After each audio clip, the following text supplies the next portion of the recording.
महला दूजा।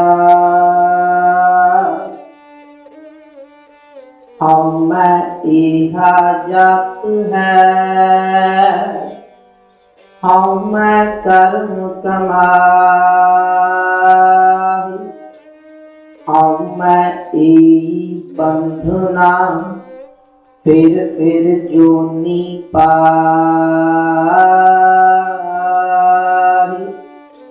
हमै किथों उपजै, कित संजम इह जाई।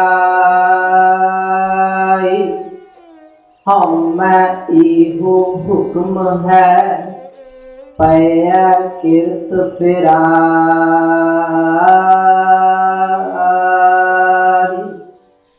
हमै दीर्घ रोग है, दारू पी इस मार। कृपा करे जे अपनी, ता गुर का शब्द कमाई।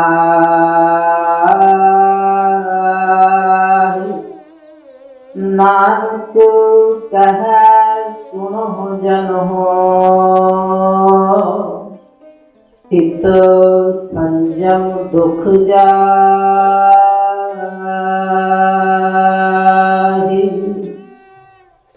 वाहिगुरु जी का खालसा, वाहिगुरु जी की फतेह। परम सन्मानयोग चवर छत्र तख्त दे मालक गुरता गद्दी ते सभाएमान, ज्ञान दे भंडार सदीवी सुखां दे सोमे, दसां पातशाहियां दे आत्मिक स्वरूप, धन धन जागदी जोत श्री गुरु ग्रंथ साहिब जी महाराज पातशाह जी दे पावन पवित्र मुकद्दस बचनां दे नाल जुड़न वास्ते सरबत नानक नाम लेवा सिख संगत जेड़े भी गुरु के बचनां दे नाल चित जोड़न दा जिंदगी दे अंदर उपराला करदे हन, मुबारक है गुरु कृपा सदका आप सबना दा मन चित जो है वो गुरु के शब्द के अंदर जुड़ जावे। क्योंकि गुरु प्यारे नूं बाणी का अटल प्रमाण है कि जीवन के अंदर धार्मिक तौर पर जितने मर्जी असी कारज निभा लीए, पर कलयुग के इस घोर समय के अंदर हजूर कहते जीवन के अंदर धार्मिक कार्य करने के पहले समय सन जदों सच वरतदा सी संसार के अंदर। जदों मनुख ठीक होवे तंदुरुस्त होवे उदों जीवन के कार्य करदियां चंगा लगता है। हजूर कहते अज अंदरों रोगी हो के ते बाहर दे धार्मिक कार्य करदियां होया जीव जिहड़ा इह शोभा नहीं दिंदा, चंगा नहीं लगदा। इसलिए हजूर बचन करते बाणी के अंदर कहते कल केवल नाम आधार, कि कलयुग के अंदर केवल नाम तो भाव्या चित जोड़ना, अकाल पुरख की याद के अंदर मन को एकाग्र करके जुड़ना, जिन्हों कलगीधर पातशाह वचन दे विच दर्ज करते हैं। कहते एक चित जे एक छिन ध्यायो, काल पास के बीच ना आयो। एवं बचन सतगुरु पातशाह जी श्री गुरु ग्रंथ साहिब पातशाह जी की बाणी अंदर दर्ज करते हैं। कहते कल केवल नाम आधार। तो गुरु कृपा के सदका जितने भी उपराले अपन जीवन के अंदर साहिबान की बख्शी समत के अनुसार गुरु चरणों के विच गुरु शब्द के अंदर सुरत जोड़न दे कर रहे हाँ, ਸਾਡਾ ਬਾਣੀ ਨੂੰ ਪੜ੍ਹਿਆ, ਬਾਣੀ ਨੂੰ ਸਮਝਿਆ, ਬਾਣੀ ਦੇ ਵਿੱਚ ਸੁਰਤ ਨੂੰ ਜੋੜਿਆ ਸਫਲਾ ਹੋਵੇ ਗੁਰੂ ਦੇ ਚਰਨਾਂ ਵਿੱਚ, ਇਹੋ ਅਰਦਾਸ ਕਰੀਏ। ਆਓ ਚੱਲ ਰਹੀ ਲੜੀਵਾਰ ਆਸਾ ਕੀ ਵਾਰ ਦੀ ਵਿਚਾਰ ਦੇ ਨਾਲ ਜੁੜਨ ਦਾ ਸਮਾਂ ਜੋ ਸਤਿਗੁਰੂ ਜੀ ਨੇ ਸਾਡੀ ਝੋਲੀਆਂ ਵਿੱਚ ਪਾਇਆ ਹੈ, ਵਿਚਾਰ ਦੀ ਆਰੰਭਤਾ ਤੋਂ ਪਹਿਲਾਂ ਗੁਰਦੇਵ ਪਿਤਾ ਜੀ ਦੇ ਚਰਨਾਂ ਕਮਲਾਂ ਦਾ ਧਿਆਨ ਕਰੀਏ, ਸੁਰਤ ਨੂੰ ਇਕਾਗਰ ਕਰਨ ਦਾ ਉੱਦਮ ਯਤਨ ਕਰੀਏ। ਪਿਆਰ ਸਹਿਤ ਆਖੀਏ ਜੀ ਸਤਨਾਮ ਸ੍ਰੀ ਵਾਹਿਗੁਰੂ ਸਾਹਿਬ ਜੀ।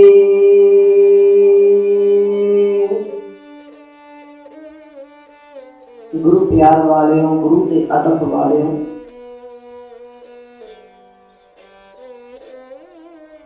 ਸਤਿਗੁਰੂ ਗੁਰਦੇਵ ਜੀ ਦੀ ਬਖਸ਼ਿਸ਼ ਦੇ ਸਦਕਾ 6 ਪੌੜੀਆਂ ਦੀ ਵਿਚਾਰ ਜੋ ਆਪਾਂ ਆਸਾ ਕੀ ਵਾਰ ਦੀ ਬਾਣੀ ਦੀ ਲੜੀਵਾਰ ਜੋ ਆਪਾਂ ਸਾਂਝੀ ਕੀਤੀ, ਜੋ ਆਪ ਜੀ ਨੇ ਤੇ ਸਤਿਗੁਰੂ ਪਾਤਸ਼ਾਹ ਜੀ ਦੀ ਕਿਰਪਾ ਦੇ ਸਦਕਾ ਤੇ ਆਪ ਸੰਗਤਾਂ ਦੇ ਉਦਮ ਦੇ ਸਦਕਾ ਇੱਥੇ ਤੱਕ ਪੁੱਜੇ ਹਾਂ। ਬਖਸ਼ਿਸ਼ ਹੋਈ ਹੈ। ਆਪਾਂ ਪਿਆਰਿਓ 7ਵੀਂ ਪੌੜੀ ਦੇ ਨਾਲ ਜਿਹੜੇ 2 ਸ਼ਲੋਕ ਹਨ, ਇੱਕ ਪਹਿਲਾ ਸ਼ਲੋਕ ਧੰਨ ਸ਼੍ਰੀ ਗੁਰੂ ਨਾਨਕ ਦੇਵ ਪਾਤਸ਼ਾਹ ਜੀ ਦੇ ਪਾਵਨ ਮੁਖ ਤੋਂ ਉਚਾਰਨ ਕੀਤਾ ਤੇ ਦੂਜਾ ਸ਼ਲੋਕ ਧੰਨ ਸ਼੍ਰੀ ਗੁਰੂ ਅੰਗਦ ਸਾਹਿਬ ਪਾਤਸ਼ਾਹ ਜੀ ਦੇ ਪਾਵਨ ਮੁਖਾਰਬਿੰਦ ਤੋਂ ਉਚਾਰਨ ਹੋਇਆ। ਉਪਰੰਤ ਜਿਹੜੀ 7ਵੀਂ ਪੌੜੀ ਆ, ਜਿਹਦੇ ਵਿੱਚੋਂ ਆਪਾਂ ਪਹਿਲੇ ਸ਼ਲੋਕ ਦੀ ਵਿਚਾਰ ਦੇ ਨਾਲ ਗੁਰੂ ਕਿਰਪਾ ਦੇ ਸਦਕਾ ਸਾਂਝ ਪਾਈ, ਜਿਤਨੀ ਕੁ ਪਾਤਸ਼ਾਹ ਜੀ ਨੇ ਸਿਰ ਤੇ ਮਿਹਰ ਭਰਿਆ ਹੱਥ ਰੱਖ ਕੇ ਵਿਚਾਰ ਕਰਵਾਈ। ਪਿਆਰਿਓ, ਗੱਲ ਦੀ ਆਰੰਭਤਾ ਆਪਾਂ ਕੀਤੀ ਸੀ ਵਿਚਾਰ ਦੇ ਅੰਦਰ ਹਉਮੈ ਤੋਂ, ਕਿਉਂਕਿ ਬਚਨ ਦੀ ਆਰੰਭਤਾ ਵੀ ਇਸੇ ਗੱਲ ਤੋਂ ਹੁੰਦੀ। ਹਜ਼ੂਰ ਕਹਿੰਦੇ ਸੀ ਕਿ ਹਉ ਵਿੱਚ ਆਇਆ, ਹਉ ਵਿੱਚ ਗਿਆ, ਹਉ ਵਿੱਚ ਜੰਮਿਆ, ਹਉ ਵਿੱਚ ਮੁਆ। ਸਮੁੱਚੇ ਸ਼ਲੋਕ ਦੇ ਅੰਦਰ ਸਾਹਿਬਾਂ ਨੇ ਮਨੁੱਖ ਦੇ ਜੀਵਨ ਦੇ ਸਾਰੇ ਕਾਰਜਾਂ ਨੂੰ ਹਉਮੈ ਦੇ ਵਿੱਚ ਹੁੰਦਾ ਹੋਇਆ ਦੱਸਿਆ। ਤੇ ਜਿਹੜਾ ਅੱਜ ਦਾ ਸ਼ਲੋਕ ਜਿਹੜਾ ਪਾਤਸ਼ਾਹ ਜੀ ਦਾ ਵਿਚਾਰ ਅਧੀਨ ਆਪਾਂ ਸਰਵਣ ਕੀਤਾ ਬੜੇ ਪਿਆਰ ਦੇ ਨਾਲ, ਪਿਆਰਿਓ ਪਿਛਲੇ ਸ਼ਲੋਕ ਦੀ ਵਿਚਾਰ ਨੂੰ ਆਪਾਂ ਆਰੰਭ ਕਰਨ ਲੱਗੇ ਹਾਂ। ਮੂਲ ਗੱਲ ਇਹ ਰੱਖੀ ਸੀ ਜਿਹਦੇ ਨਾਲ ਆਪਾਂ ਵਿਚਾਰ ਦੀ ਸਾਂਝ ਪਾਈ ਸੀ ਕਿ ਮਨੁੱਖ ਨੂੰ ਜੀਵਨ ਦੇ ਅੰਦਰ ਤੇ ਸੰਸਾਰ ਦੇ ਵਿੱਚ ਜਿੰਨੇ ਵੀ ਜੀਵ ਅਕਾਲ ਪੁਰਖ ਨੇ ਪੈਦਾ ਕੀਤੇ ਨੇ, ਸਾਰਿਆਂ ਨੂੰ ਇੱਕ ਇੱਕ ਰੋਗ ਦੇ ਕੇ ਸੰਸਾਰ ਤੇ ਭੇਜਿਆ, ਜਿਸ ਰੋਗ ਦੇ ਕਾਰਨ ਉਸ ਸੰਸਾਰ ਤੇ ਜੀਵ ਦੀ ਮ੍ਰਿਤੂ ਹੁੰਦੀ ਹੈ, ਮੌਤ ਹੁੰਦੀ ਹੈ। ਪਤੰਗੇ ਨੂੰ ਦ੍ਰਿਸ਼ਟ ਰੋਗ ਦੇਖਣ ਦਾ ਰੋਗ ਦਿੱਤਾ, ਉਹ ਅੱਗ ਨੂੰ, ਜੋਤ ਨੂੰ ਜਿੰਨੀ ਮਰਜ਼ੀ ਦੂਰੋਂ ਦੇਖੇ ਉਹ ਝਟ ਜਾ ਕੇ ਉਹਦੇ ਉੱਪਰ ਮਰਲਾਉਣ ਲੱਗਦਾ ਹੈ, ਘੁੰਮਣ ਲੱਗਦਾ ਹੈ, ਜਿਹਦੇ ਕਰਕੇ ਅੱਗ ਦੇ ਵਿੱਚ ਸੜ ਕੇ ਉਹਦੀ ਜਾਨ ਚਲੀ ਜਾਂਦੀ ਹੈ। ਭੌਰੇ ਨੂੰ ਸੁੰਘਣ ਦਾ ਰੋਗ ਦਿੱਤਾ ਹੈ, ਉਹ ਫੁੱਲ ਦੀ ਖੁਸ਼ਬੂ ਸੁੰਘੇ ਤੋਂ ਬਿਨਾਂ, ਰਸ ਲਏ ਤੋਂ ਬਿਨਾਂ ਰਹਿ ਨਹੀਂ ਸਕਦਾ। ਉਹਦੇ ਇਸ ਰੋਗ ਦੇ ਕਰਕੇ, ਬਾਣੀ ਦੇ ਅਨੁਸਾਰ ਉਹਦੇ ਇਸ ਰੋਗ ਦੇ ਕਰਕੇ ਉਹਦੀ ਮੌਤ ਹੋ ਜਾਂਦੀ ਹੈ, ਉਹਦਾ ਜੀਵਨ ਚਲਿਆ ਜਾਂਦਾ ਹੈ। ਹਾਥੀ ਨੂੰ ਕਾਮ ਵਾਸਨਾ ਦਾ ਰੋਗ ਦਿੱਤਾ, ਜਿਹਦੇ ਕਰਕੇ ਉਹ ਜਿਹੜਾ ਸ਼ਿਕਾਰੀ ਦੇ ਜਾਲ ਦੇ ਵਿੱਚ ਫਸ ਜਾਂਦਾ ਹੈ। ਹਿਰਨ ਨੂੰ ਪਿਆਰਿਓ ਨਾਦ ਰੋਗ ਦਿੱਤਾ ਕਿ ਉਹ ਘੜੇ ਹੇੜੇ ਦੇ ਸਾਜ਼ ਦੀ ਆਵਾਜ਼ ਸੁਣ ਕੇ ਤੇ ਮੂਕ ਦਰਸ਼ਕ ਹੋ ਕੇ ਉਹਦਾ ਮਨ ਜਿਹੜਾ ਉਹਦੇ ਵਿੱਚ ਇੰਨਾ ਖਚਿਤ ਹੋ ਜਾਂਦਾ, ਇੰਨਾ ਜੁੜ ਜਾਂਦਾ ਆ ਕਿ ਉਹਨੂੰ ਆਪਣੇ ਆਪ ਦੀ ਵੀ ਸੁਝੀ ਨਹੀਂ ਰਹਿੰਦੀ, ਜਿਹਦੇ ਕਰਕੇ ਉਹਦੇ ਜੀਵਨ ਦਾ ਵਿਨਾਸ਼ ਹੋ ਜਾਂਦਾ ਹੈ, ਉਹਦਾ ਜੀਵਨ ਖਤਮ ਹੋ ਜਾਂਦਾ ਹੈ। ਮੱਛੀ ਨੂੰ ਰੋਗ ਦਿੱਤਾ ਹੈ ਜ਼ੁਬਾਨ ਦਾ, ਰਸ ਦਾ। ਸ਼ਿਕਾਰੀ ਜਿਹੜਾ ਆ ਕੇ ਉਹ ਜਲ ਦੇ ਅੰਦਰ ਕੋਈ ਮਾਸ ਦਾ ਟੁਕੜਾ ਜਾਂ ਕੋਈ ਹੋਰ ਛਕਣ ਵਾਲਾ ਭੋਜਨ ਦਾ ਟੁਕੜਾ ਜਿਹੜਾ ਉਹ ਰੱਸੀ ਦੇ ਨਾਲ ਲਪਕਾ ਕੇ ਦੇ ਵਿੱਚ ਸੁੱਟ ਦਿੰਦਾ ਹੈ, ਤੇ ਉਹ ਜਿਹੜਾ ਰੱਸੀ ਦਾ ਕਾਂਟਾ ਹੈ ਜਾਂ ਜੋ ਵੀ ਜਾਲ ਦੇ ਵਿੱਚ ਲਗਾਇਆ ਜਾਂਦਾ ਹੈ, ਕਿਸੇ ਧਾਤ ਦਾ ਬਣਿਆ ਜੋ ਕੁਛ ਵੀ ਕੁੰਡਾ ਹੈ, ਉਹ ਮੱਛੀ ਦੇ ਅੰਦਰ ਮੁੱਖ ਦੇ ਵਿੱਚ ਜਾ ਕੇ ਫਸ ਜਾਂਦਾ, ਜਿਹਦੇ ਕਰਕੇ ਮੱਛੀ ਜਿਹੜੀ ਆਪਣੀ ਜਾਨ ਗਵਾ ਲੈਂਦੀ। ਤੇ ਬਿਲਕੁਲ ਇਸੇ ਪ੍ਰਕਾਰ ਹਜ਼ੂਰ ਕਹਿੰਦੇ ਆ ਕਿ ਜਿਹੜਾ ਮਨੁੱਖ ਆ ਨਾ ਜੀ, ਇਹਨੂੰ ਹਉਮੈ ਦਾ ਰੋਗ ਦਿੱਤਾ ਹੈ। ਇਹ ਖੇਡ ਵੀ ਅਕਾਲ ਪੁਰਖ ਨੇ ਆਪ ਪਾਈ ਆ, ਤੇ ਜੀਵਨ ਦੇ ਅੰਦਰ ਮਨੁੱਖ ਨੇ ਕਾਰਜ ਇਹ ਕਰਨਾ ਸੀ ਜਿਹਨੂੰ ਹਜ਼ੂਰ ਕਹਿੰਦੇ ਨਾ, ਭਈ ਪ੍ਰਾਪਤ ਮਾਨਕ ਦੇ ਬਰੀਆ, ਗੋਬਿੰਦ ਮਿਲਣ ਕੀ ਇਹ ਤੇਰੀ ਬਰੀਆ। ਆਪਣਾ ਆਪ ਤਿਆਗ ਕੇ ਤੇ ਅਕਾਲ ਪੁਰਖ ਨੂੰ ਸਾਰਾ ਕੁਝ ਜਾਣ ਕੇ ਸਮਰਪਿਤ ਭਾਵਨਾ ਦੇ ਨਾਲ ਉਹਦੇ ਵਿੱਚ ਸਮਾ ਜਾਣਾ। ਤੇ ਕਾਰਜ ਹੁਣ ਵੇਖਣ ਨੂੰ ਸੁਣਨ ਨੂੰ ਬੜਾ ਚੰਗਾ ਲੱਗਦਾ ਆ ਸਾਨੂੰ। ਧਾਰਮਿਕ ਕਾਰਜ ਏਦਾਂ ਦੇ ਹੁੰਦੇ ਆ, ਸਾਨੂੰ ਸੁਣਦੇ ਆ ਬੜੇ ਚੰਗੇ ਲੱਗਦੇ ਨੇ ਕਿ ਭਾਈ ਬੜਾ ਚੰਗਾ ਵਧੀਆ ਜਿਹਾ ਕੋਈ ਵਿਚਾਰ ਦਿੱਤੀ ਆ ਕਿਸੇ ਵਿਦਵਾਨ ਨੇ, ਕਿਸੇ ਗੁਰਸਿੱਖ ਨੇ। ਪਰ ਪਿਆਰੇ ਜੀਵਨ ਦੇ ਅੰਦਰ ਕਰਦੇ ਆ ਨਾ, ਹਜ਼ੂਰ ਕਹਿੰਦੇ ਜੇ ਸਾਰਾ ਕੁਝ ਵੀ ਜੀਵਨ ਦਾ ਤਿਆਗ ਦਈਏ ਨਾ, ਕਹਿੰਦੇ ਸੰਸਾਰ ਦੇ ਵਿੱਚ ਕਈ ਐਸੇ ਹੋਏ ਨੇ ਜਿਨ੍ਹਾਂ ਨੇ ਆਪਣਾ ਘਰ ਪਰਿਵਾਰ ਸਾਰਾ ਕੁਝ ਤਿਆਗ ਕੇ ਆਪਣਾ ਰਾਜ ਭਾਗ ਚੰਗੇ ਚੰਗੇ ਸਿੰਘਾਸਨ ਕਹਿੰਦੇ ਕਹਾਉਂਦੇ ਸੰਸਾਰ ਦੇ ਰਾਜੇ ਮਹਾਰਾਜੇ ਜਾ ਕੇ ਜੰਗਲਾਂ ਦੇ ਵਿੱਚ ਬੈਠ ਗਏ, ਪਰ ਉਹਨਾਂ ਦੇ ਅੰਦਰੋਂ ਹੰਕਾਰ ਨਹੀਂ ਦੂਰ ਹੋਇਆ। ਜੇ ਪਹਿਲਾਂ ਉਹਨਾਂ ਦੇ ਅੰਦਰ ਇਹ ਹੰਕਾਰ ਆ ਗਿਆ ਸੀ ਕਿ ਅਸੀਂ ਰਾਜੇ ਮਹਾਰਾਜੇ ਆ, ਜੇ ਕਿਤੇ ਬਖਸ਼ਿਸ਼ ਦੇ ਸਦਕਾ ਰਾਜਗੱਦੀ ਛੱਡ ਦਿੱਤੀ ਤੇ ਜੰਗਲ ਦੇ ਵਿੱਚ ਚਲੇ ਗਏ ਆ, ਤੇ ਜੰਗਲ ਦੇ ਵਿੱਚ ਜਾ ਕੇ ਵੀ ਮਨ ਦੀ ਤ੍ਰਿਪਤੀ ਨਹੀਂ, ਹੁਣ ਉਹਨਾਂ ਨੂੰ ਇਹ ਹੰਕਾਰਿਆ ਕਿ ਸਾਡੇ ਵਿੱਚ ਰਿੱਧੀਆਂ ਸਿੱਧੀਆਂ ਆ ਗਈਆਂ, ਸਾਡੇ ਵਿੱਚ ਸ਼ਕਤੀਆਂ ਆ ਗਈਆਂ। ਬਚਨ ਆਉਂਦਾ ਬਾਣੀ ਦੇ ਅੰਦਰ, ਕਹਿੰਦੇ ਮਾਇਆ ਤਜੀ ਤੋ ਕਿਆ ਭਇਆ, ਜੋ ਮਾਨ ਤਜਿਆ ਨਹੀਂ ਜਾਏ। ਮਾਨ ਮੁਨੀ ਮੁਨਵਰ ਗਲੇ, ਮਾਨ ਸਭੈ ਕੋ ਖਾਏ। ਕਹਿੰਦੇ ਇਸ ਮਾਨ ਦੇ ਅੰਦਰ ਹੀ ਮੁਨੀਵਰ ਜਿਹੜੇ ਮੁਨੀਆਂ ਦੇ ਬਾਹਰ ਉੱਤਮ ਮੁਨੀ ਸਨ, ਕਈ ਸਾਲ ਕਈ ਯੁੱਗਾਂ ਦੀ ਉਹਨਾਂ ਦੀ ਭਗਤੀ ਸੀ, ਤੇ ਉਹ ਵੀ ਇਸੇ ਮਾਨ ਦੇ ਹੰਕਾਰ ਦੇ ਵਿੱਚ ਗਲ ਗਏ ਸਨ। ਕਹਿੰਦੇ ਧਾਰਮਿਕ ਕਾਰਜ ਕਰਦੇ ਆ। ਹੁਣ ਦੇਖੋ ਕਿੰਨੀ ਵਿਚਿੱਤਰ ਗੱਲ ਆ ਸਾਡੇ ਵਾਸਤੇ ਪਿਆਰੇ। ਹਜ਼ੂਰ ਨੇ ਇੱਥੇ ਬਚਨ ਕੀਤਾ ਦੂਜੇ ਸ਼ਲੋਕ ਦੀ ਆਰੰਭਤਾ ਤੇ, ਪਾਤਸ਼ਾਹ ਕਹਿੰਦੇ ਹਉਮੈ ਏਹਾ ਜਾਤ ਹੈ, ਹਉਮੈ ਕਰਮ ਕਮਾਹੀ। ਕਹਿੰਦੇ ਹਉਮੈ ਏਹਾ ਜਾਤ ਹੈ, ਤੇ ਜਿਹੜੀ ਮਨੁੱਖਾ ਜਾਤ ਆ, ਮਨੁੱਖਾ ਜੂਨ ਆ, ਇੱਥੇ ਆ ਜਾਤਾਂ ਪਾਤਾਂ ਦੀ ਗੱਲ ਨਹੀਂ ਕੀਤੀ ਜਿਹੜੀ ਆਪਾਂ ਜਾਤਾਂ ਗੋਤਾਂ ਬਣਾਈਆਂ ਨੇ, ਇੱਥੇ ਮਨੁੱਖ ਜਾਤ ਦੀ ਗੱਲ ਕੀਤੀ ਹੈ। ਕਹਿੰਦੇ ਹਉਮੈ ਏਹਾ ਜਾਤ ਹੈ, ਇਸ ਜਾਤੀ ਦਾ, ਮਨੁੱਖਤਾ ਜਾਤੀ ਦਾ ਸੁਭਾਅ ਹੀ ਹਉਮੈ ਆ। ਹਜ਼ੂਰ ਕਹਿੰਦੇ ਇਹਨਾਂ ਦੀ ਬੁਨਿਆਦ ਹੀ ਹਉਮੈ ਤੋਂ ਧਰੀ ਗਈ ਆ, ਕਿਉਂਕਿ ਪਿਛਲੇ ਸ਼ਲੋਕ ਵਿੱਚ ਆਖਿਆ ਨਾ, ਹਉ ਵਿੱਚ ਜੰਮਿਆ ਹਉ ਵਿੱਚ ਮੁਆ। ਭਾਵ ਜਿਸ ਦਿਨ ਪੈਦਾ ਵੀ ਹੋਇਆ ਉਸ ਦਿਨ ਵੀ ਕਿਲਕਾਰੀ ਤਾਂ ਮਾਰੀ ਸੀ ਤਾਂ ਕਿ ਆਪਣਾ ਆਪ ਪ੍ਰਗਟ ਹੋ ਜਾਵੇ, ਸੰਸਾਰ ਨੂੰ ਪਤਾ ਲੱਗ ਜਾਵੇ ਕਿ ਭਾਈ ਸੰਸਾਰ ਦੇ ਵਿੱਚ ਕਿਸੇ ਦਾ ਜਨਮ ਹੋਇਆ, ਪਰਿਵਾਰ ਨੂੰ ਪਤਾ ਲੱਗ ਜਾਵੇ ਕਿ ਭਾਈ ਮੈਂ ਜਿਉਂਦਾ ਆ। ਇਸ ਕਰਕੇ ਕਿਲਕਾਰੀ ਮਾਰੀ। ਹਜ਼ੂਰ ਸਾਹਿਬ ਕਹਿੰਦੇ ਕਿ ਜਦੋਂ ਆਰੰਭਤਾ ਹੋਈ ਜੀਵਨ ਦੀ, ਉਹ ਵੀ ਹਉਮੈ ਦੇ ਵਿੱਚ ਹੋਈ ਆ। ਕਿਤੇ ਤੇ ਇਹ ਜਾ ਕੇ ਇਤਨੀ ਕੁ ਵੱਧ ਜਾਂਦੀ ਆ ਕਿ ਜੀਵਨ ਦਾ ਨੁਕਸਾਨ ਕਰ ਦਿੰਦੀ ਹੈ, ਤੇ ਕਿਤੇ ਪਿਆਰਿਓ ਜੀਵਨ ਦੇ ਵਿੱਚ ਇੰਨੀ ਕੁ ਘੱਟ ਵੀ ਰਹਿ ਜਾਂਦੀ ਆ ਕਿ ਜੀਵਨ ਦੇ ਵਿੱਚ ਚੱਲਦੀ ਜ਼ਰੂਰ ਰਹਿੰਦੀ ਆ, ਪਰ ਨੁਕਸਾਨ ਕੋਈ ਨਹੀਂ ਹੁੰਦਾ ਜੀਵਨ। ਭਾਵ ਹੈ ਰਾਈ ਮਾਤਰ ਵੀ, ਤੇ ਹੈ ਜਿਹੜੀ ਉਹ ਵਿਸ਼ਾਲ ਭੰਡਾਰ ਦੇ ਮਾਤਰ ਵੀ ਜੀਵਨ ਦੇ ਅੰਦਰ, ਪਰ ਸਾਰੀ ਬੁਨਿਆਦ ਜਿਹੜੀ ਉਹ ਹਉਮੈ ਤੇ ਰੱਖੀ ਗਈ ਹੈ। ਸਾਰਾ ਜੀਵਨ ਜਿਹੜਾ ਅਸੀਂ ਬਤੀਤ ਕਰ ਰਹੇ ਉਹ ਸਾਰਾ ਹਉਮੈ ਦੇ ਵਿੱਚ ਹੀ ਬਤੀਤ ਹੋ ਰਿਹਾ ਵਾ। ਹਜ਼ੂਰ ਕਹਿੰਦੇ ਹੁਣ ਵੇਖੋ ਮਨੁੱਖ ਦੀ ਇਹ ਜਾਤ, ਭਾਵ ਜਾਤ ਦਾ ਸੁਭਾਅ ਆ ਹਉਮੈ ਕਰਨਾ। ਹਉ ਮੈਂ ਭਾਵ ਮੈਂ ਹਾਂ, ਮੈਂ ਵੀ ਕੁਛ ਹਾਂ ਸੰਸਾਰ ਦੇ ਅੰਦਰ, ਆਪਣਾ ਆਪ ਪ੍ਰਗਟ ਕਰਨਾ, ਬਚਨ ਨੂੰ ਸਮਝਣ ਦਾ ਯਤਨ ਕਰਨਾ।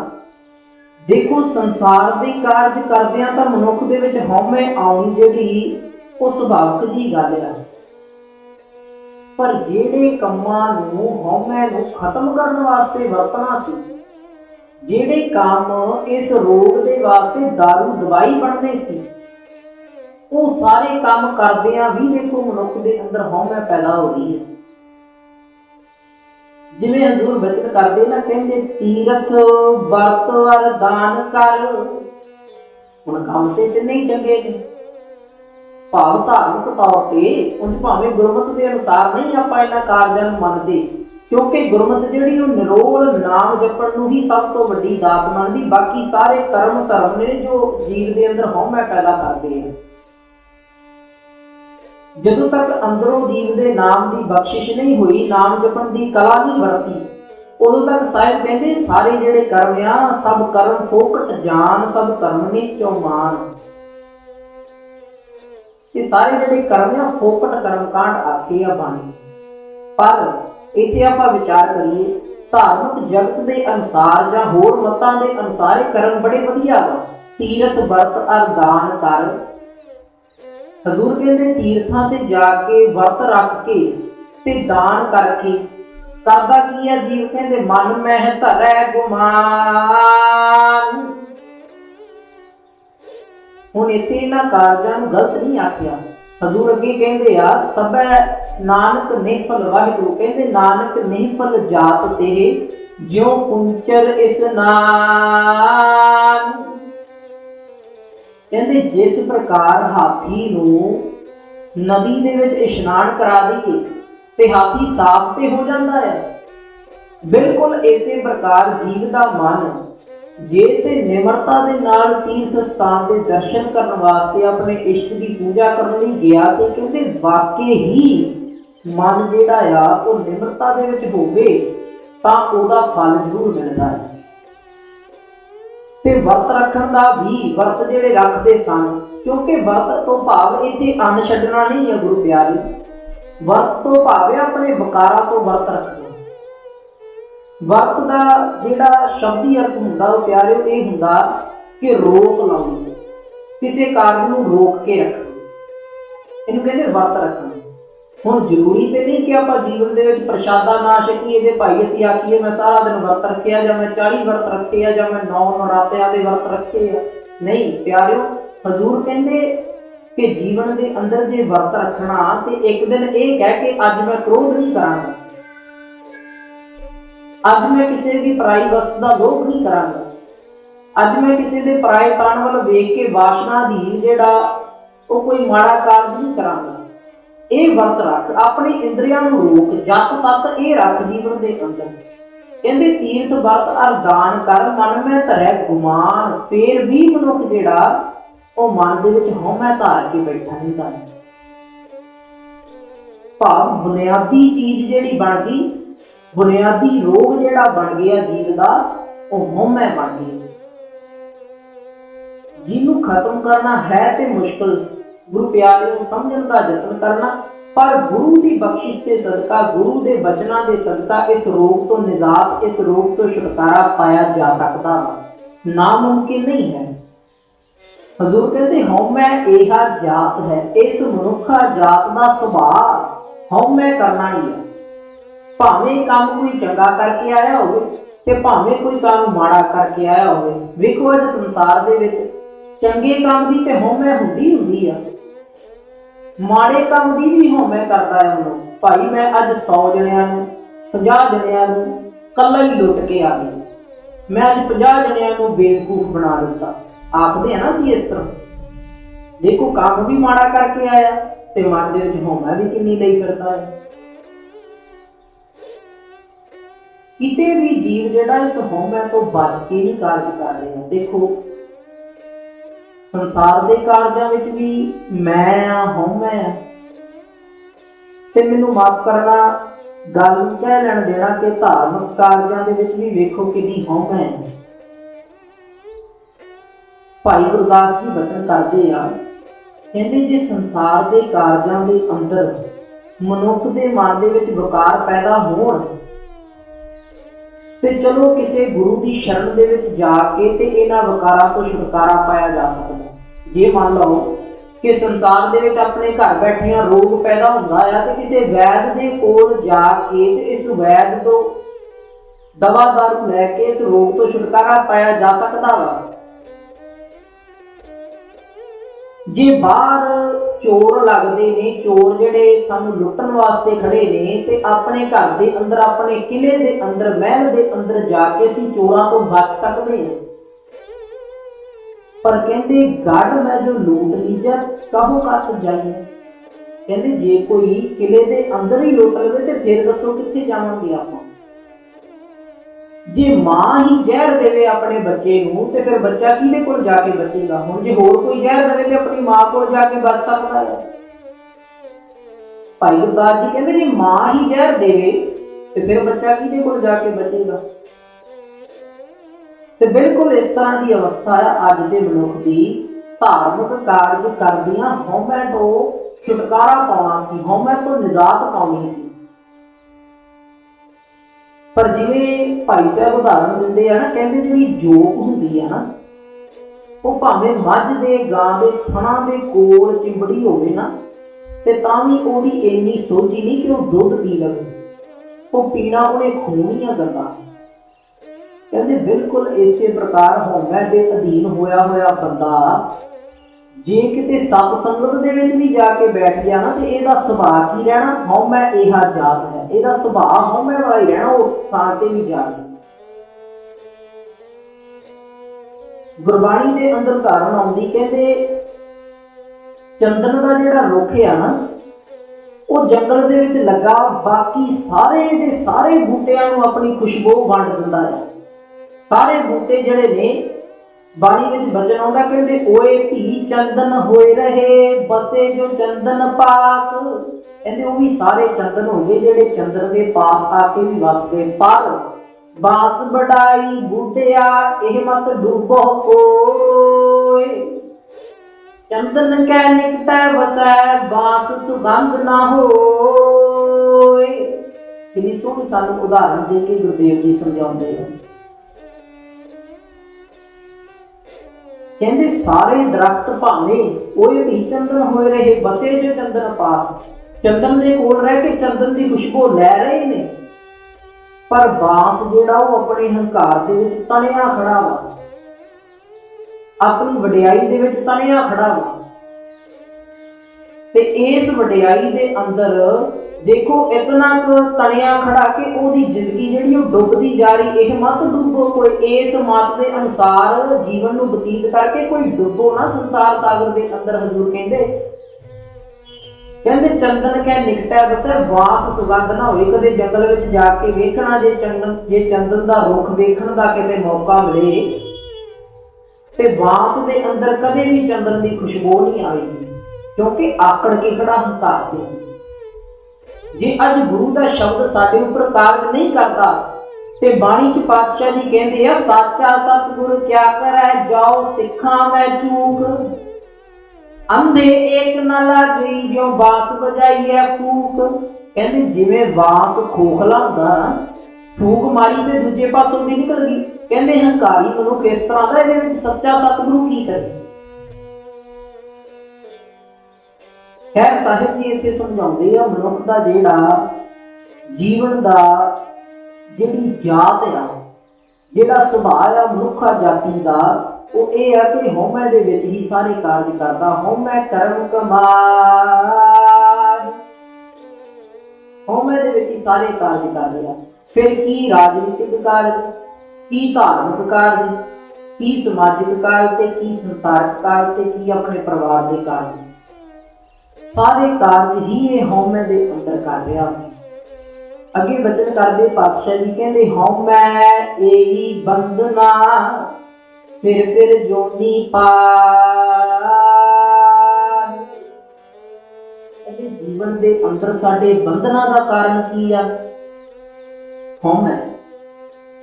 कहते हौमे के कारण ही मनुख नूं बंधन पए।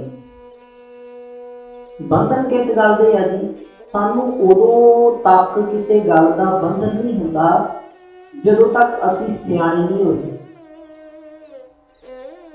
जदों तक असी बाल अवस्था दे विच सां, सानू किसी प्रकार की सोझी नहीं सी, उदों तक आप जी जानते हो आपके जीवन की भी यह घटना आप जी ने अपने नज़रिए के नाल गल वेखी होगी कि जदों तक संसार की सोझी नहीं आई सी उदों तक किसी तरह का भी बंधन नहीं सी। ये संसार की गल कर रहे हैं आपां। ते जदों जदों सियाणे होने शुरू हो गए उस कार्य के नाल ही वेखो अज असीं कितने सियाणे कितने सूझवान आ ਤੇ ਓਨੇ ਹੀ ਸਾਡੇ ਗਲ ਦੇ ਵਿੱਚ ਬੰਧਨ ਪਏ ਨੇ, ਓਨੇ ਹੀ ਅਸੀਂ ਆਪਣੇ ਜੀਵਨ ਦੇ ਅੰਦਰ ਬੱਝੇ ਪਏ ਨੇ ਤੇ ਸਮਝਦੇ ਅਸੀਂ ਆਪਣੇ ਆਪ ਨੂੰ ਸਿਆਣੇ। ਕਿਵੇਂ? ਉਸ ਤੋਤੇ ਦੇ ਵਾਂਗ, ਜਿਹੜਾ ਤੋਤਾ ਸ਼ਿਕਾਰੀ ਫੜਨ ਵਾਸਤੇ ਆਇਆ ਤੇ ਸ਼ਿਕਾਰੀ ਤੋਤੇ ਨੂੰ ਪਤਾ ਕਿਵੇਂ ਫੜਦੇ ਆ ਜੀ? ਕਈ ਤਰੀਕੇ ਹੁੰਦੇ ਨੇ। ਵੈਸੇ ਇੱਕ ਦੀ ਆਪਾਂ ਸਾਂਝ ਪਾਉਂਦੇ ਆ, ਥੱਲੇ ਨਾ ਪਾਣੀ ਦਾ ਕੋਈ ਕੌਲਾ ਕੋਈ ਲੋਟਾ ਭਰ ਕੇ ਰੱਖ ਦਿੰਦੇ ਆ ਤੇ ਉਹਦੇ ਉੱਪਰ ਇੱਕ ਬਾਂਸ ਦਾ ਟੁਕੜਾ ਜਿਹੜਾ ਨਾ ਉਹ ਲਟਕਾ ਦਿੰਦੇ ਤੇ ਉਹਦੇ ਵਿੱਚ ਦਾਣੇ ਪਾ ਦਿੰਦੇ। ਹੁਣ ਉੱਥੇ ਜਦੋਂ ਦਾਣੇ ਰੱਖੇ ਨੇ ਤੇ ਤੋਤਾ ਬਾਂਸ ਦੇ ਟੁਕੜੇ ਤੇ ਆ ਕੇ, ਜਿਹਨੂੰ ਕਹਿੰਦੇ ਨਲਨੀ, ਉਸ ਨਲਨੀ ਤੇ ਆ ਕੇ ਤੇ ਬੈਠ ਜਾਂਦਾ ਆ। ਉਸ ਨਲਨੀ ਤੇ ਆ ਕੇ ਜਦੋਂ ਬੈਠ ਕੇ ਦਾਣੇ ਖਾਣ ਲੱਗਦਾ ਤੋਤਾ, ਹੁਣ ਤੋਤੇ ਦੇ ਭਾਰ ਦੇ ਨਾਲ ਨਲਨੀ ਜਿਹੜੀ ਬਾਂਸ ਦਾ ਟੁਕੜਾ ਉਹ ਘੁੰਮ ਜਾਂਦਾ ਹੈ। ਜਦੋਂ ਪਿਆਰਿਓ ਨਲਨੀ ਘੁੰਮ ਗਈ ਤੇ ਤੋਤਾ ਜਿਹੜਾ ਉਹ ਹੇਠਾਂ ਆ ਗਿਆ, ਭਾਵ ਆਪਣੇ ਪੈਰਾਂ ਦੇ ਨਾਲ ਨਲਨੀ ਨੂੰ ਫੜ ਕੇ ਲਟਕਿਆ ਵਾ।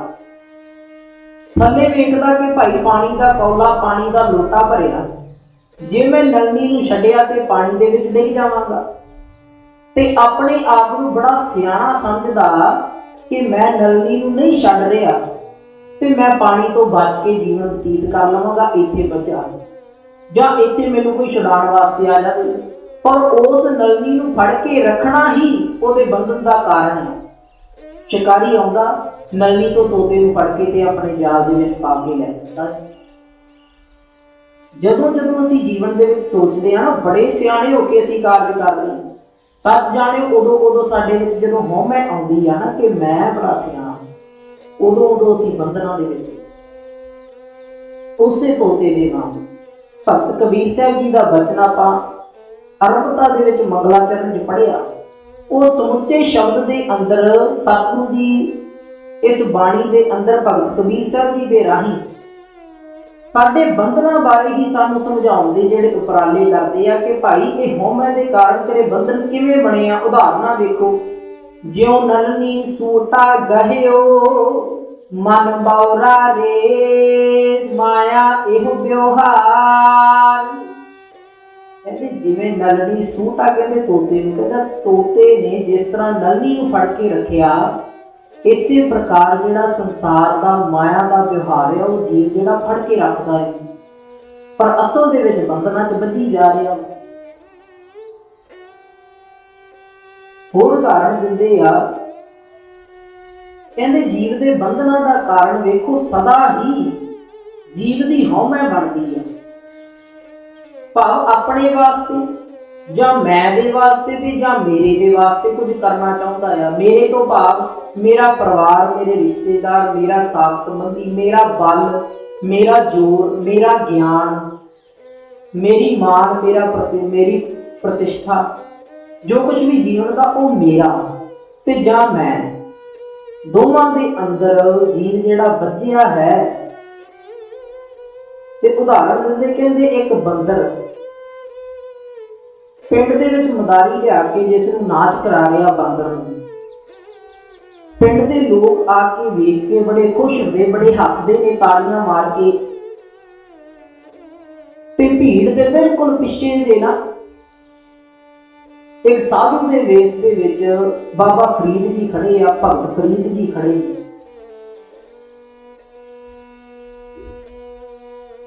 ਤੇ ਅਵਸਥਾ ਐਸੀ ਬਣੀ ਆ ਕਿ ਬਾਕੀ ਸਾਰੇ ਜਿਹੜੇ ਲੋਕ ਨੇ ਉਹ ਬਾਂਦਰ ਨੂੰ ਵੇਖ ਕੇ ਹੱਸ ਰਹੇ ਨੇ, ਖੁਸ਼ ਹੋ ਰਹੇ ਨੇ, ਤਾੜੀਆਂ ਮਾਰ ਰਹੇ ਨੇ ਕਿ ਭਾਈ ਵੇਖੋ ਬਾਂਦਰ ਜਿਹੜਾ ਉਹ ਪਿੰਡ ਪਿੰਡ ਦੇ ਵਿੱਚ ਜਾ ਕੇ ਨਾਚ ਕਰਦਾ ਆ, ਜਿਵੇਂ ਉਸ ਨੂੰ ਆਖੇ ਉਹਦੇ ਸਿਰ ਦੇ ਉੱਪਰ ਕਈ ਪ੍ਰਕਾਰ ਦੇ ਰੰਗ ਮਲੇ ਨੇ, ਚੁੰਨੀ ਬੰਨੀ ਆ, ਭਾਵ ਉਸ ਨੂੰ ਨਚਾਇਆ ਜਾ ਰਿਹਾ ਵਾ ਤੇ ਲੋਕ ਵੇਖ ਕੇ ਬੜੇ ਖੁਸ਼ ਹੁੰਦੇ ਆ।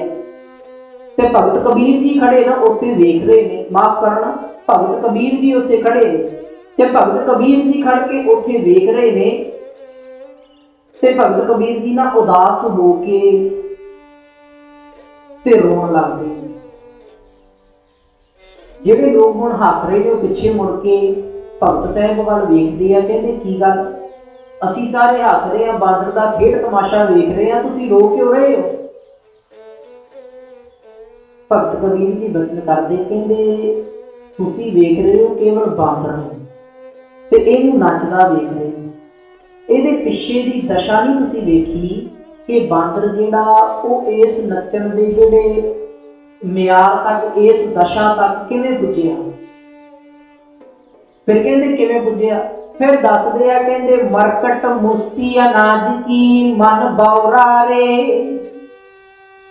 ਕਹਿੰਦੇ ਮਰਕਟ ਬਾਂਦਰ ਨੇ ਮੁੱਠੀ ਭਰ ਲਈ ਸੀ ਅਨਾਜ ਦੀ, ਉਸ ਬਰਤਨ ਦੇ ਵਿੱਚੋਂ ਜਿਹੜਾ ਸ਼ਿਕਾਰੀ ਨੇ ਆਪ ਟੋਆ ਪੁੱਟ ਕੇ ਤੇ ਉੱਥੇ ਗੱਡਿਆ ਸੀ ਬਰਤਨ ਮਿੱਟੀ ਦੇ ਅੰਦਰ। ਮਿੱਟੀ ਦੇ ਅੰਦਰ ਬਰਤਨ ਨੂੰ ਗੱਡਿਆ ਸ਼ਿਕਾਰੀ ਨੇ, ਜਿਹਦਾ ਅੰਦਰ ਬਰਤਨ ਤੇ ਖੁੱਲਾ ਆ ਪਰ ਮੂੰਹ ਜਿਹੜਾ ਉਹ ਛੋਟਾ ਬਣਾਇਆ ਹੁੰਦਾ। ਮਿੱਟੀ ਦਾ ਬਰਤਨ ਹੈ, ਮੂੰਹ ਜਿਹੜਾ ਉਹ ਛੋਟਾ ਬਣਾਇਆ, ਜਿਹਦੇ ਵਿੱਚੋਂ ਖਾਲੀ ਹੱਥ ਅੰਦਰ ਤੇ ਚਲਾ ਗਿਆ। ਪਰ ਜਦੋਂ ਬਾਂਦਰ ਨੇ ਮੁੱਠੀ ਭਰ ਲਈ ਅਨਾਜ ਦੀ ਤੇ ਹੁਣ ਮੁੱਠੀ ਬੰਨ ਕੇ ਜਿਹੜਾ ਹੱਥ ਆ ਉਹ ਬਾਹਰ ਨਹੀਂ ਆਉਂਦਾ। ਕਹਿੰਦੇ ਮਰਕਟ ਮੁਸਤੀ ਅਨਾਜ ਕੀ ਮਨ ਬੌਰਾ ਰੇ, ਲੀਨੀ ਹੱਥ ਪਸਾਰ, ਟੂਟਨ ਕਉ ਸਹਸਾ ਪਰਿਆ ਮਨ ਬੌਰਾ ਰੇ, ਨਾਚਿਓ ਘਰ ਘਰ ਬਾਰ। ਕਹਿੰਦੇ ਮਰਕਟ ਨੇ, ਬਾਂਦਰ ਨੇ ਮੁੱਠੀ ਭਰ ਲਈ ਅਨਾਜ ਦੀ ਤੇ ਹੁਣ ਮਨ ਦੇ ਵਿੱਚ ਸੋਚਦਾ ਕਿ ਭਾਈ ਅਨਾਜ ਖਾਵਾਂਗਾ, ਲਾਲਚ ਦੇ ਵਸ ਆ ਗਿਆ। ਹੁਣ ਮੁੱਠੀ ਜਿਹੜੀ ਉਹ ਉਸ ਬਰਤਨ ਦੇ ਛੋਟੇ ਮੂੰਹ ਵਾਲੇ ਬਰਤਨ ਦੇ ਵਿੱਚੋਂ ਮੁੱਠੀ ਭਰ ਕੇ ਜਿਹੜਾ ਹੱਥ ਆ ਉਹ ਬਾਹਰ ਨਹੀਂ ਆਉਂਦਾ। ਅਨਾਜ ਇਹ ਛੱਡਦਾ ਨਹੀਂ। ਗੱਲ ਕੀ ਹੋਈ, ਉੱਥੇ ਬੈਠਾ ਰਿਹਾ, ਇਸੇ ਖੇਚਲ ਦੇ ਵਿੱਚ ਲੱਗਾ ਰਿਹਾ ਤੇ ਸ਼ਿਕਾਰੀ ਨੇ ਆ ਕੇ ਫੜ ਕੇ ਤੇ ਬੋਰੇ ਦੇ ਤੋੜੇ ਦੇ ਵਿੱਚ ਪਾ ਲਿਆ। ਹੁਣ ਇਹ ਗੱਲ ਸੁਣ ਕੇ ਸਾਰਾ ਪਿੰਡ ਕੰਬ ਗਿਆ। ਸਾਰਾ ਪਿੰਡ ਜਿਹੜਾ ਉਹ ਆਪਣੇ ਆਪ ਵੱਲ ਵੇਂਦਾ ਆ ਤੇ ਭਗਤ ਕਬੀਰ ਸਾਹਿਬ ਕਹਿੰਦੇ ਸਾਡੀ ਮਨੁੱਖਾ ਜਾਤੀ ਦਾ ਵੀ ਇਹੋ ਹੀ ਹਸ਼ਰ ਆ ਕਿ ਗਹਿਓ ਨਾ ਰਾਮ ਜਹਾਜ਼।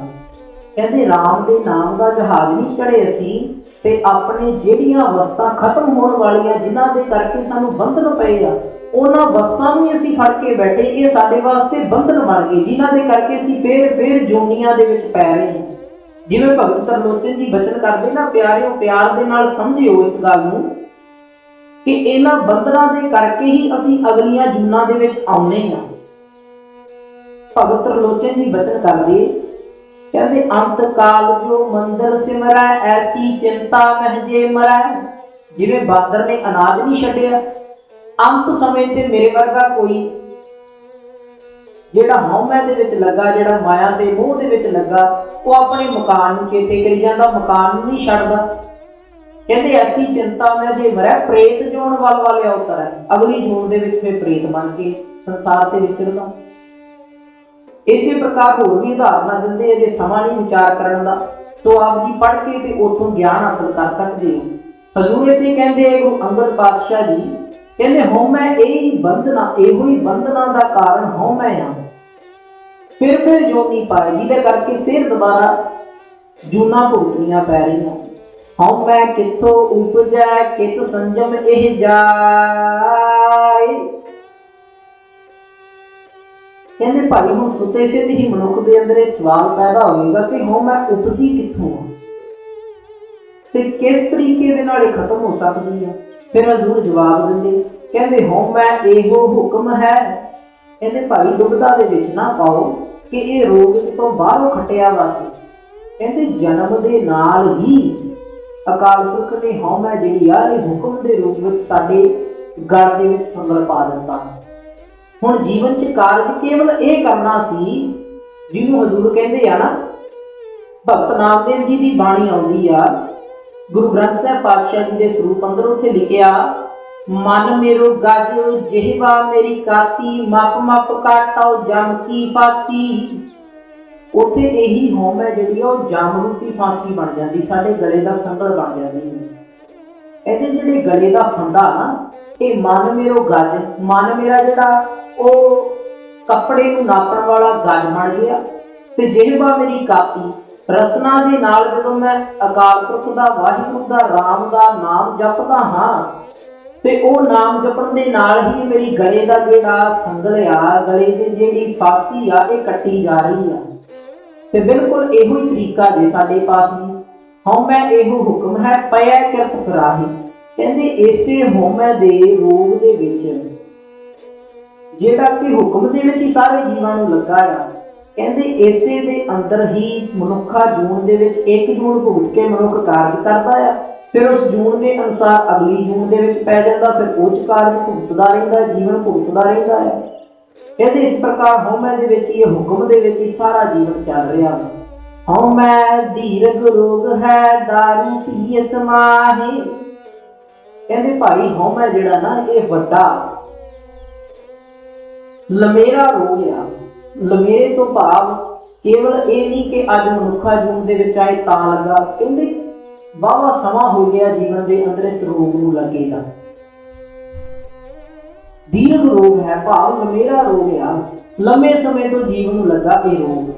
ਕਹਿੰਦੇ ਦਾਰੂ ਪੀਏ ਸਮਾਏ, ਕਹਿੰਦੇ ਬਹੁਤਾ ਚਿੰਤਾ ਦੀ ਲੋੜ ਨਹੀਂ, ਇਹਦਾ ਦਾਰੂ ਇਹਦੀ ਦਵਾਈ ਵੀ ਹੈ ਸੰਸਾਰ ਦੇ ਉੱਤੇ।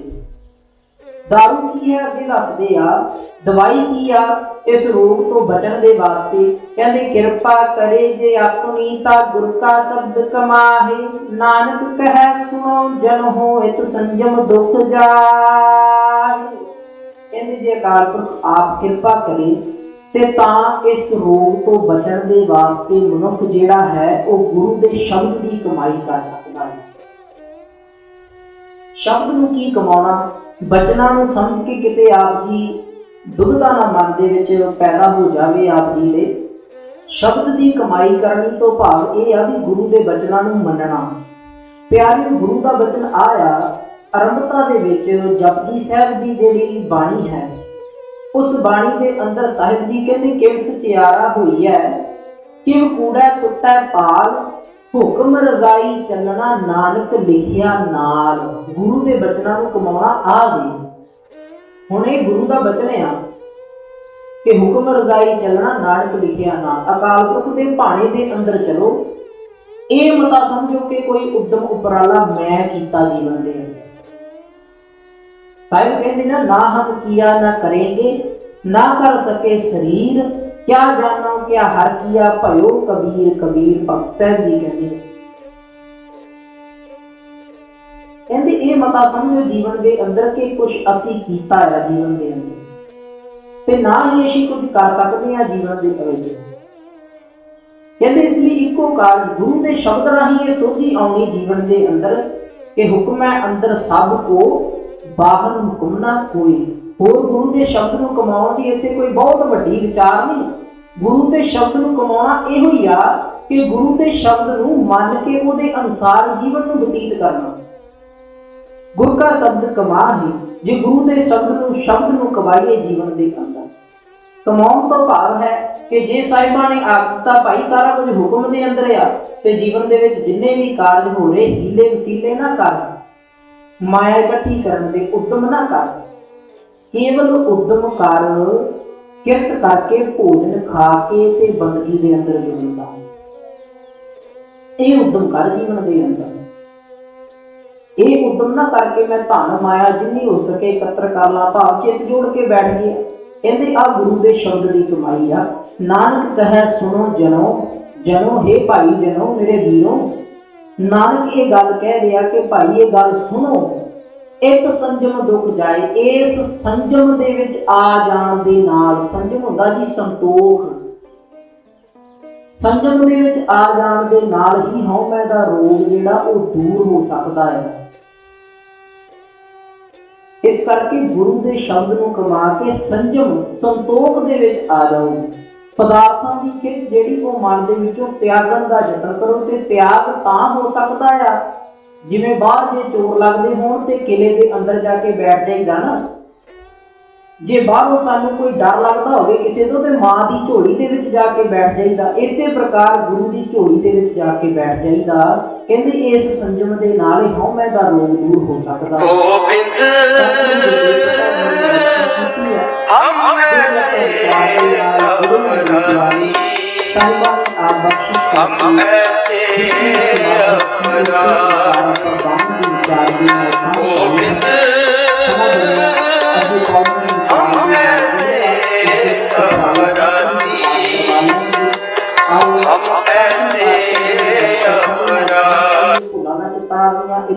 ਬੇਨਤੀਆਂ ਪ੍ਰਵਾਨ ਕਰਨੀਆਂ।